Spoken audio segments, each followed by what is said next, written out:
Hello, my wonderful, beautiful friends, guys. Welcome back to r/MaliciousCompliance, where people follow exact orders to spite someone. And in today's episode, we've got people fighting back against rude Karens, college professors, lazy classmates, and one OP shares a story about the time they outsmarted their Karen boss and ruined his career. You won't want to miss these super satisfying stories. So kick back, try not to shake your heads too hard today, and as always, you can send or link your post to this email right here. Let's dive in.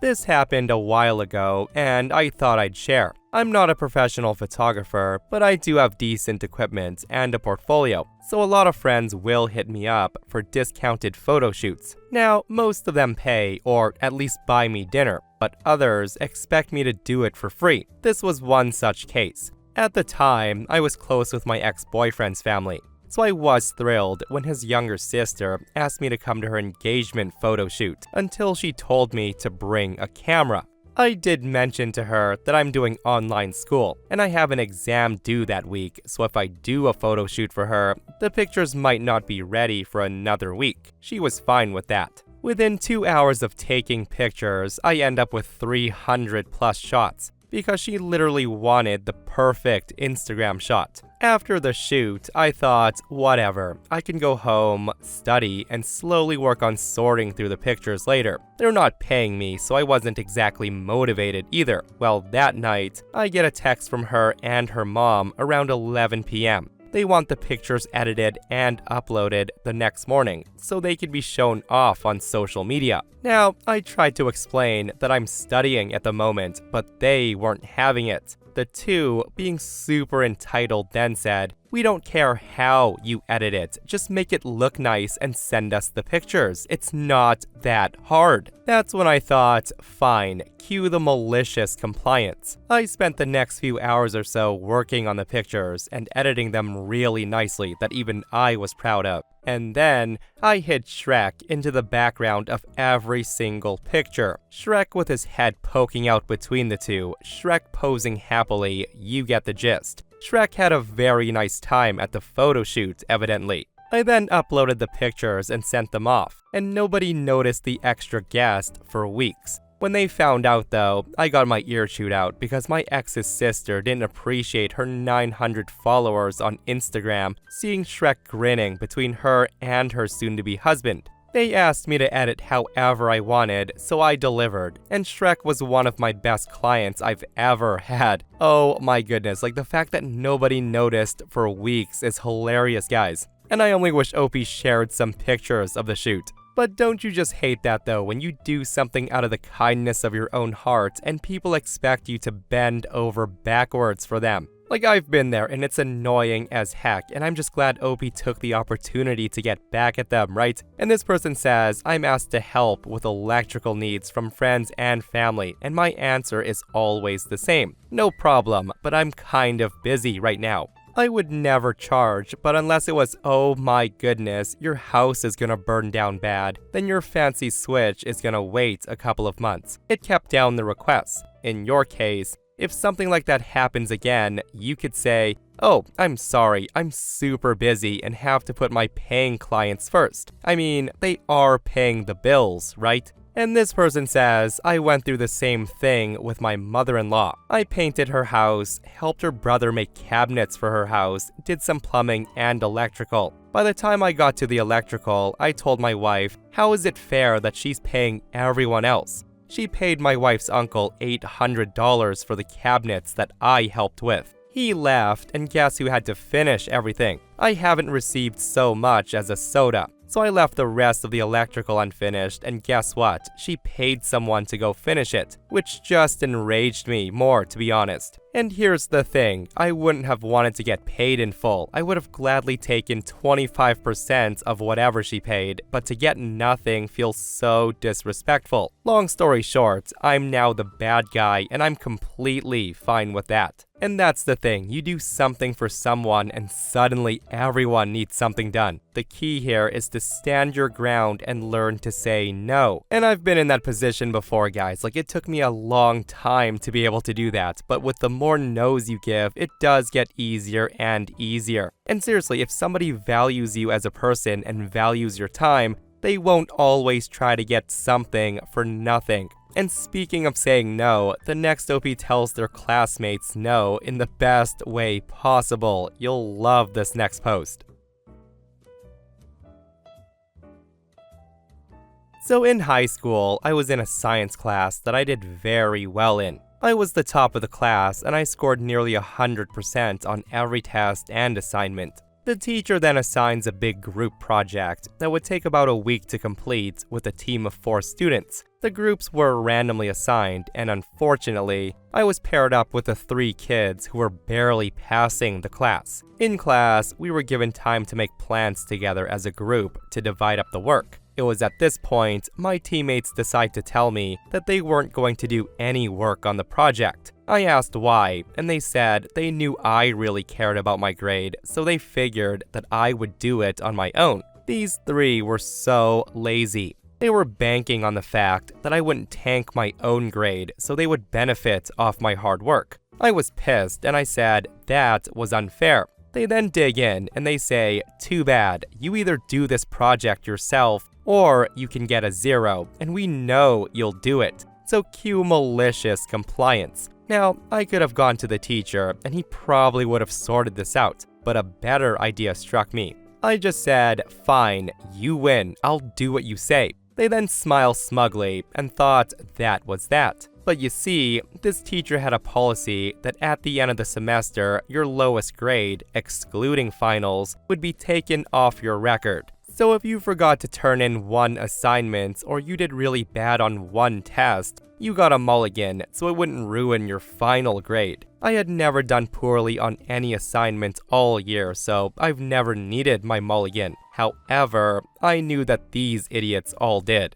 If they got a big fat 0 on a crucial assignment, they would probably fail the class. So I did exactly as they instructed. I did no work on the project all week. I just sat on it and bided my time. At the beginning of next week, all the students turned in their assignments, and my team watched as I just sat in my chair unmoving. Finally, one classmate said, "Hey, OP, aren't you gonna turn in the project? It's due." That's when I respond, "Oh, I didn't do the project."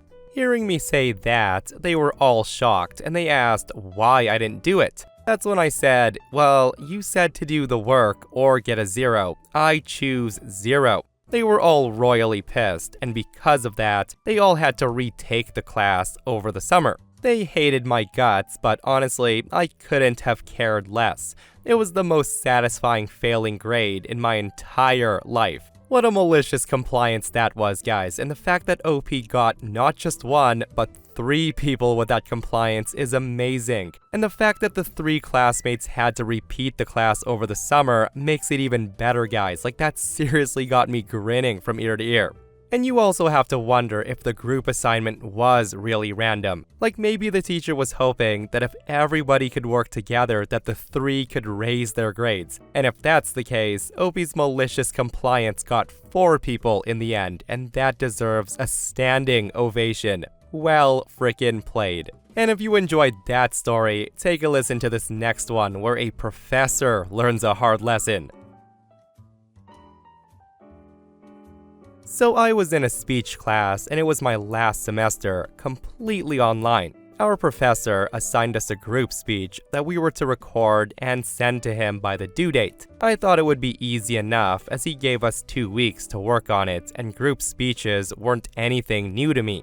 This project was worth 30% of our grade, so failing this project meant that you would pretty much fail the course. Being proactive, I wanted it to get done early, so we wouldn't have to worry about it. So I immediately post a message to everyone in the group asking when they're free to do a Zoom meeting to discuss the project. No reply for a few days by any of them. I then post again. This time, a little more stern, as it didn't seem that any of them cared enough to even reply at all. I then wait a few more days. At this point, we only had a week left before it's due, so I just divided up the work and I posted what everyone would need to write their portion of the speech about, and gave them a date and time that I would be holding a Zoom meeting for the final recording to send to the professor. Still no reply. It was now the day before the speech was to be recorded and 2 days before the speech was due, and my group members had not made an attempt to contact me in any form at all. So I did the only thing I could think of, and I emailed my professor explaining the situation.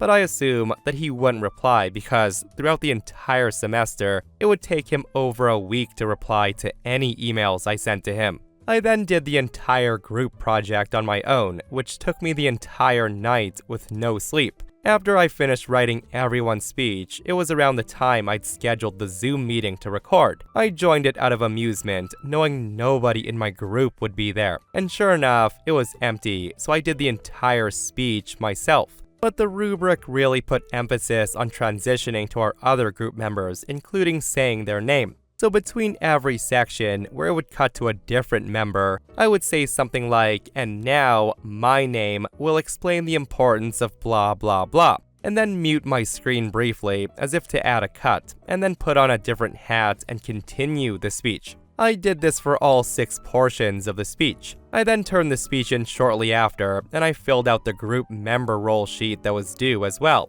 I just put my name in every box that was supposed to be a different member. A week passes, and I see the teacher graded the project, still not replying to my previous email about the situation, by the way. He gave me a 0, stating it was supposed to be a group project, and me doing it solo meant I did not follow instructions. I was actually infuriated by this, and I knew that emailing him about the grade was as good as useless, so I went straight above him to the board of the college, and I explained to them what happened. They apologized, and they said the situation would be resolved. Within a few hours of me talking to the board, the professor replies to my email 3 times, stating that he was sorry for the miscommunication about the project and that my grade would be corrected. But then he scolds me for going above him, saying that I should have emailed him again and again if I couldn't get in contact with my classmates. He then put the blame on me for not trying harder to reach out to them. The next semester, I saw that he was no longer with the school. My guess is that it was a habit of his to not reply to emails and he got fired for it.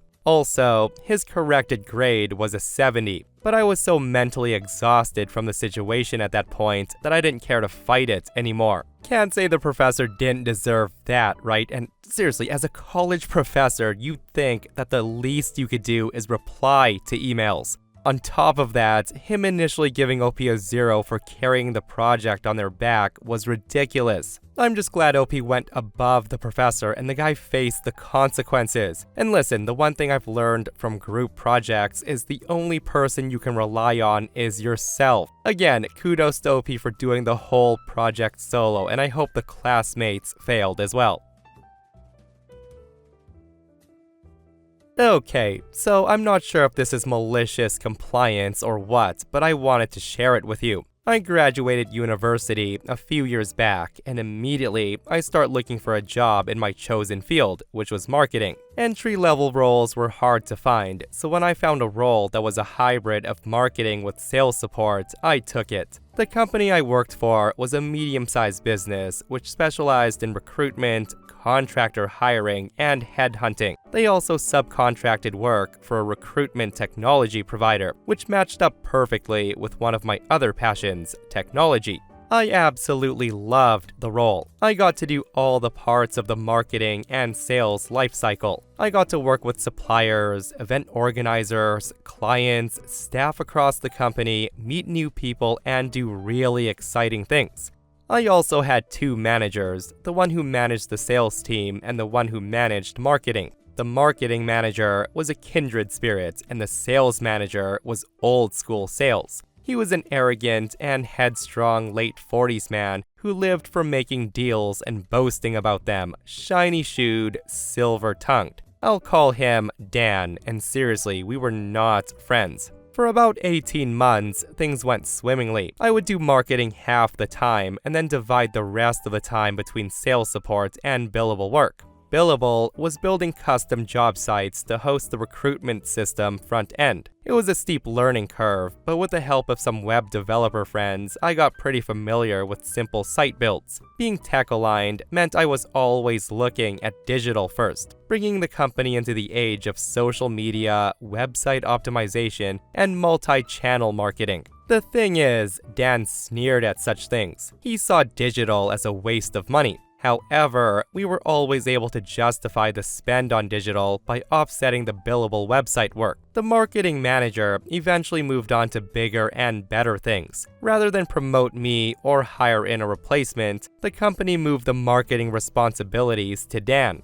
Now, Dan's changes were immediate and far-reaching. He removed the digital budget. He then required that 50% of my time would be sales support to better enable the sales team. He incorporated the billable work with his own team's revenue. He also rewrote my annual objectives to align purely with sales targets rather than marketing. When I voiced my objections, he took me aside for a quote, friendly chat. He then told me if I didn't like it, I could always leave. Naturally, I went and complained to the departed marketing manager over drinks. After listening sympathetically for 45 minutes, she then holds up a hand and she said, "Stop." She then shared some life advice. She told me, each job pays you twice. You get your money now, and that's your wage. You also get experience now, and that's how you get paid in the future. So are you still getting paid? Yes. Are you still learning? No. Then figure out how to keep learning or leave. Taking that advice to heart, I just busted my butt the next year. I worked on digital outside of the office hours, and I made friends with the tech provider support and development teams. I went to group meetups, attended conferences, studied for and acquired industry qualifications. I joined the National Marketers and Digital Marketers group. I dug through blogs, articles, emailed people, took every opportunity to cross-skill, upskill, and to learn. I sat with a smile on my face in sales meetings as Dan delegated dumb work to me, so his team of sycophants could make the company's growth figures look spectacular. And spectacular they were, to the point that the company was acquired and Dan betrayed me. You see, the managers have the discretion to assign a pool of shares to high-performing staff. The shares have no real value and they can't be traded, but in the event of a management buyout, they would suddenly have value, and quite a lot of value. Dan felt it appropriate to reward every salesperson in his team with a generous partial of shares. As a support person, I would not be the beneficiary of such kindness. Now, with that said, I had had a verbal agreement with the previous marketing manager that the pool would be shared across the entire team, so I was pretty shocked to discover that I'd been excluded from the pool. I asked Dan about it per the previous agreement, and he said verbatim, "Well, an actual agreement is only worth the paper it's written on. You don't make any sales, you haven't built the business, so why would you get a cut? You don't get a cut." If you don't like it, he reiterated, you're welcome to leave. And this is exactly what I decide to do, except I didn't tell him. The way the contract handover works in this instance is that all staff cease employment with Company X on one day. The following day, they commence employment with Company Y. Annual leave is paid out and begins to reaccrue at the new employer. Other arrangements, like salaries, long service leave, and length of service, may be transferred to the new employer. About 6 weeks before the handover, Dan passes me my new contract. I waited a week and came back with some enthusiastic queries on the new benefits, which took him 2 weeks to follow up.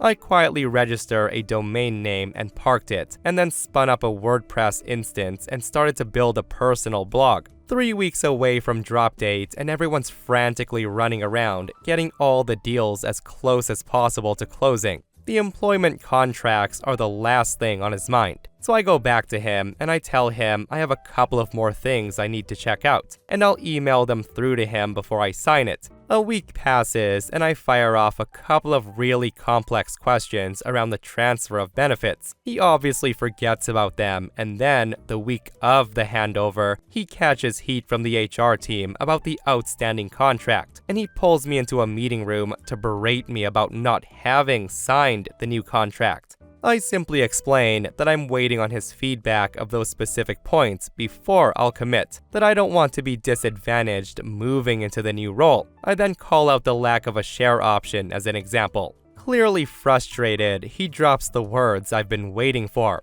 He says if the signed contract is not on my desk on Friday, don't even bother coming to the office on Monday. He then paused for dramatic effect, and he reiterated, and he said, "I mean it, you won't have a job." I reply that I completely understand that I'll have everything he needs on his desk by close of business Friday. On Friday afternoon, Dan leaves the office early to attend his normal client networking visits, which typically involves long lunches and a lot of booze.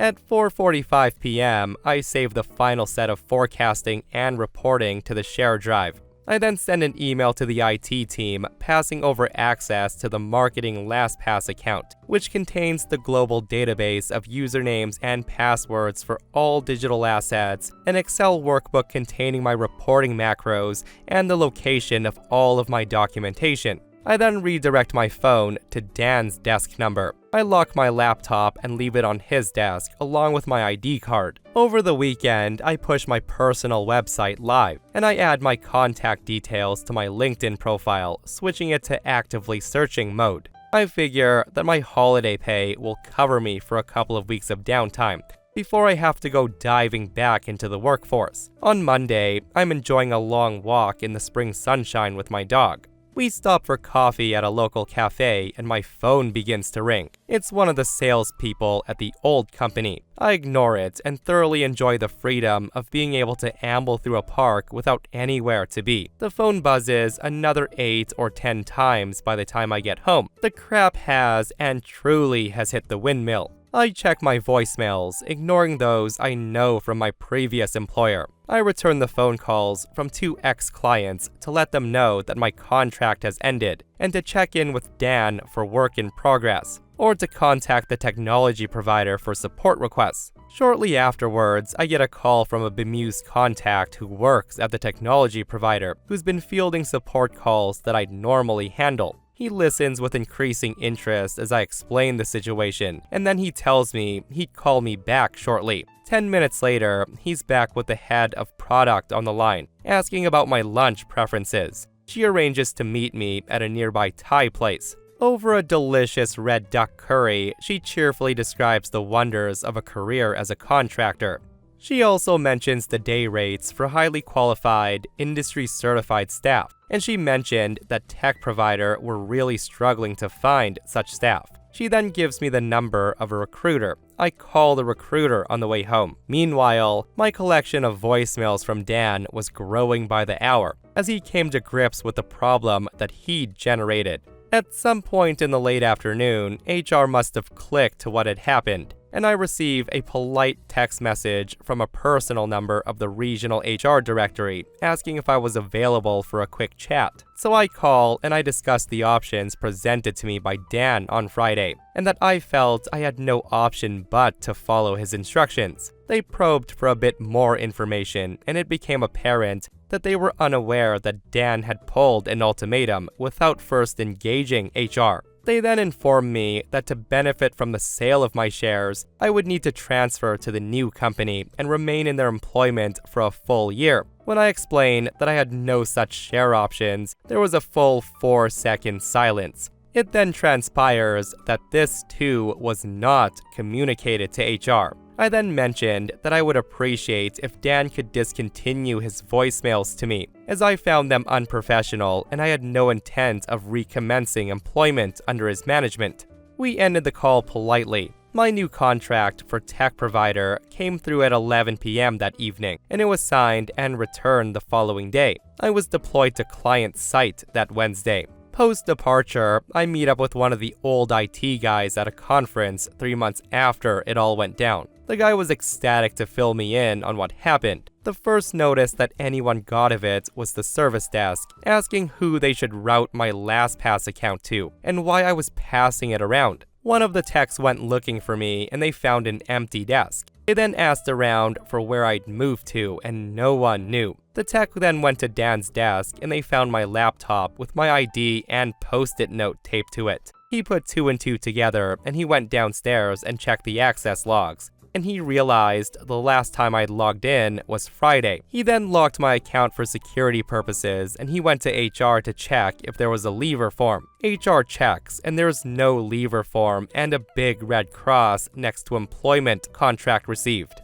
So HR calls Dan, who's not in the office. Dan says, no, the contract should be on my desk. It was there on Friday. I'm out on the road at the moment. Give me until lunchtime and I'll sort it out. Obviously thinking that I'm disobeying him, he starts to call me and leave messages, and then he gets progressively agitated as he realizes I'm not coming back. When he gets into the office, he can't find the contract either, so he goes to HR and he explains what's happened. He says that I've been stonewalling them and it's cool, he'll get it sorted, it's between me and him. HR says, no, this is our thing now, and that's when they send me the SMS. Shortly after my phone conversation, the HR walks into a sales meeting and very abruptly pulls Dan out. They disappear into a meeting room where it may only be assumed that Dan was required to spell out exactly what occurred and to address the comments that I made.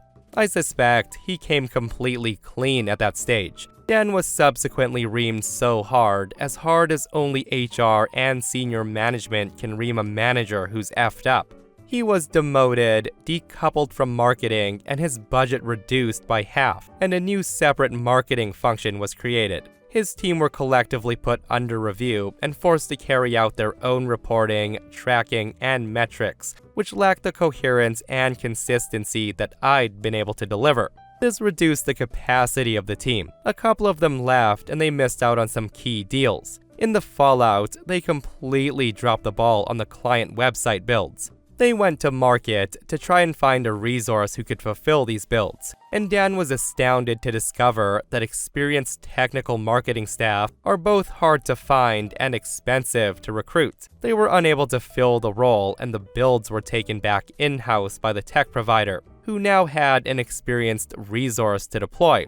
That happened to be me. Now, I'm pretty sure Dan would have seen the funding arrangements for these, and he would know my day rate, which is substantially higher than his. Much later, as the sales lead, Dan had to bear the displeasure of his superiors for the full 12 months before he could claim his share payout. It would have been a really crappy 12 months for him. He resigned within 2 weeks of the anniversary of the purchase, and the company then enforced a 6-month notice period and another 12-month no-compete clause. For those who don't know what a no-compete clause is, that means he can't work for a competing company or start his own company. So basically, any benefit that he would have received from the share payouts would have been consumed over the 12 months, unless he switched industries or moved cities. Last time I saw, he was on the job market.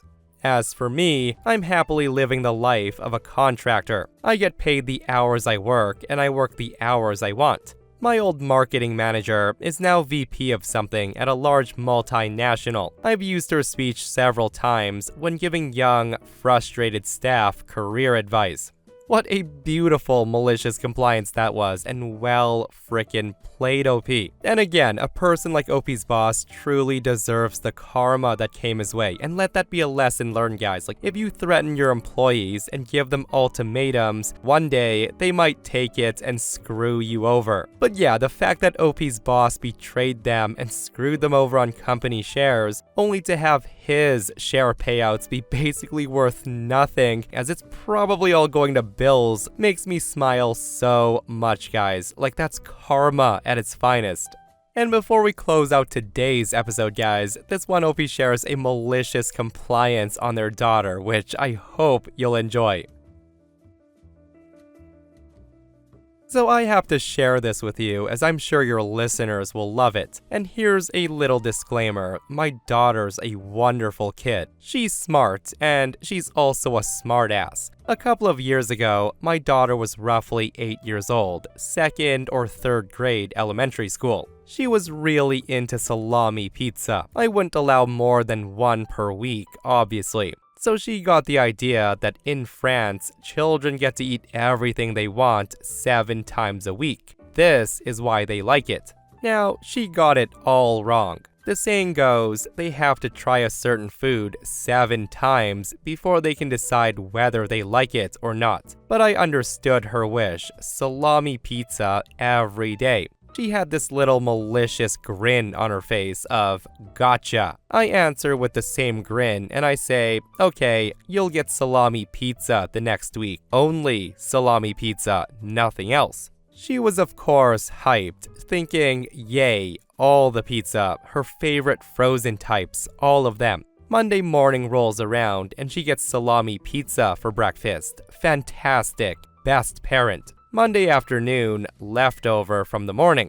Monday evening, time for the second pizza. I make some for the rest of the family too, because everyone enjoys salami pizza. Tuesday morning, guess what's for breakfast? Exactly. My daughter asked for something else, and I remind her of my promise: salami pizza all day, every day for a week. There's a reluctant yay. Tuesday afternoon, she skips the pizza. Tuesday evening, we're having something else while she chews on her pizza. It's not as cool anymore, I guess. I eat her leftover pizza. On Wednesday morning, she sneaks a slice of bread, but I stop her and I heat up a piece of salami pizza. And that's when she breaks down and she asked me to stop. Lesson learned: don't try to outsmart your parents. You might get exactly what you're asking for. Since then, she still loves salami pizza, but once a month is fine, really.